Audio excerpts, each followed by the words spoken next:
존 오트버그라는 목사님이 쓰신 인생 영생이 되다라는 책에 이런 내용이 있습니다. 우리는 은혜로 용서받을 뿐 아니라 은혜로 살아야 한다. 제자도는 단순히 은혜에서 비롯하는 삶이고 은혜가 곧 제자도라는 사실을 아는 자들은 행복하다.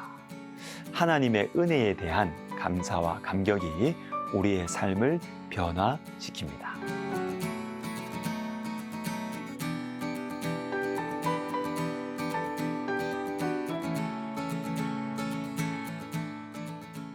오늘 본문 2절에 여호와의 변론이라는 말씀이 나옵니다. 너희 산들과 땅의 견고한 지대들아 너희는 여호와의 변론을 들으라. 여호와께서 자기 백성과 변론하시며 이스라엘과 변론하실 것이라. 여러분, 하나님께서 우리와 변론하십니다. 이 변론이라는 말은 법정에서 쓰는 말이잖아요. 근데 이게 쉬운 말로 하나님께서 우리의 죄를 드러내신다는 것입니다. 그런데 이 여호와의 변론이 법정의 변론과 다른 것이 하나가 있습니다. 단순히 죄를 드러내시는 목적, 이 벌을 주기 위한 목적이 아니라 우리의 변화를 위해서입니다. 우리가 하나님께로 돌아오도록 하는 목적, 그리고 이를 위해서 산들과 땅을 증인으로 세우십니다. 여러분, 산들과 땅은 오랫동안 그 자리에 있었어요. 그래서 저와 여러분이 겪지 않았던 일들 또는 우리가 잊어버렸던 일들도 산들과 땅은 그 자리에 오래 있었기 때문에 다 알아요. 다 봤어요. 확실한 증인이죠. 그런데 여러분, 하나님께서 변론하시는 구체적인 내용이 무엇일까요? 산들과 땅이 보고 들었던 것이 무엇일까요? 4절과 5절입니다. 내가 너를 애굽 땅에서 인도에 내어 종노릇하는 집에서 속량하였고 모세와 아론과 미리암을 내 앞에 보냈느니라. 내 백성아, 너는 모압 왕 발락이 꾀한 것과 부올의 아들 발람이 그에게 대답한 것을 기억하며 시딤에서부터 길갈까지의 일을 기억하라. 그리하면 나 여호와가 공의롭게 행한 일을 알리라 하실 것입니다. 자, 두 가지입니다. 두 가지네요. 출애굽과 발락이 저주하려는 것을 축복으로 바꾼 사건입니다. 이게 공통점이 있어요. 공통점. 하나님의 은혜입니다. 전적인 축복이에요. 하나님 백성들이 애굽에서 잘한 거 없어요. 그저 노예 생활하면서 탄식하고 원망하고 불평했을 뿐입니다. 그러니까 모세가 하나님 말씀을 전해도 처음에는 안 들었지 않습니까? 그럼에도 불구하고 하나님께서 애굽의 속박에서 건져주셨습니다. 은혜죠. 그리고 발람을 통해서 하나님 백성들을 저주하려는 모압 왕 발락의 악한 의도를 하나님께서 축복으로 바꾸셨습니다. 발람에게 여러 차례 나타나셨죠. 심지어 발람의 나귀까지도 사용하셔서 하나님 백성들을 선대하셨습니다. 바로 이것, 아무 이유 없이 하나님께서 잘해주신 거예요. 은혜죠, 은혜. 하나님의 이 풍성한 은혜로, 그리고 세심하게 돌봐주신 이 은혜를 말씀하시면서 우리가 이 사랑과 은혜를 우리가 잊어버렸을지라도 여전히 받고 기억하고 있는 산들과 땅을 증인으로 세워서 우리에게 다시 알려주시는 것입니다. 사랑하는 여러분, 저와 여러분은 은혜 받은 자들이라는 말이죠. 사랑받은 자들, 축복받은 자들입니다. 우리가 기억하지 못하는 은혜, 잊어버린 축복, 여러분, 하나님께서 오늘 우리에게 다시 들려주시는 것입니다.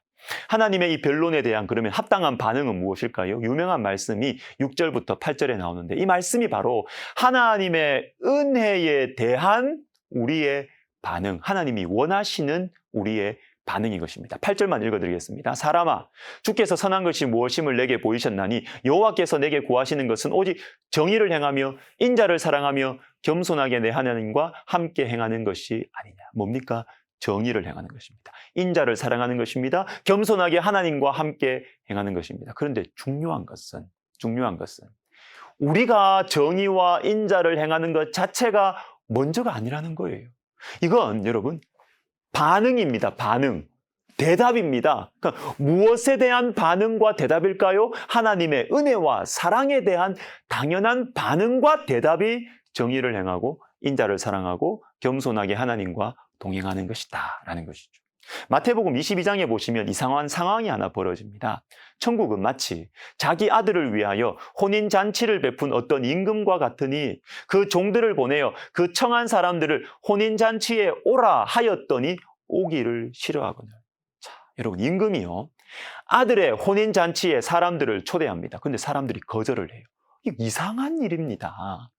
임금의 초대를 과분하게 여겨야 되는 것이 마땅한데, 여러분, 성경은 가끔 당연한 일이 이루어지지 않는 현실을 보여주시면서 우리의 마음을 일깨우실 때가 있습니다. 임금이 초대하면, 대통령이 나같이 별 볼 일 없는 사람을 초대하면 황송하게 여기면서 감사한 마음으로 당연히 가야죠. 그런데 거절하는 것입니다. 이사야 5장에 나오는 포도원의 노래도 비슷한 상황이에요. 내가 사랑하는 자에게 포도원이 있으며 심히 기름진 산이로다. 땅을 파서 돌을 제하고 극상품 포도나무를 심었도다. 그 중에 망대를 세웠고 또 그 안에 술틀을 팠도다. 좋은 포도 맺기를 바랐더니 들포도를 맺었도다. 심히 기름진 산, 극상품 포도나무, 좋은 포도나무. 여러분, 그러면 좋은 열매를 맺는 게 당연해요. 그런데 들포도를 맺은 거예요. 우리의 영적인 상태를 보여주시는 거죠. 하나님께서 이렇게 사랑하시고 돌봐주시고, 그러면 그 사랑과 은혜가 감사해서 당연히 정의와 인자와 겸손의 향기가 우리 삶에 나타나야 하는데 이게 안 나타났다는 것입니다. 사랑하는 여러분, 하나님께서는 우리에게 정의를 행하라고 먼저 말씀하지 않으세요. 우리가 그렇게 할 수 없다는 것을 아십니다. 그러면요, 먼저 사랑해 주시죠. 먼저 돌봐주시죠. 먼저 십자가에 달려 죽으셨습니다. 다 주신 후에 정의와 인자와 겸손을 말씀하시는 것입니다. 사랑하는 여러분, 저와 여러분은 은혜 받은 사람입니다. 사랑과 축복을 받았습니다. 어떻게 살아가야 하겠습니까? 기도하겠습니다. 하나님, 받은 은혜, 받은 사랑, 받은 축복 기억하게 해주십시오. 기억나게 해주십시오. 그래서 주님을 따라 주님을 닮아가는 삶, 기쁘게 살아갈 수 있도록 도와주시옵소서. 예수님의 이름으로 기도드립니다. 아멘.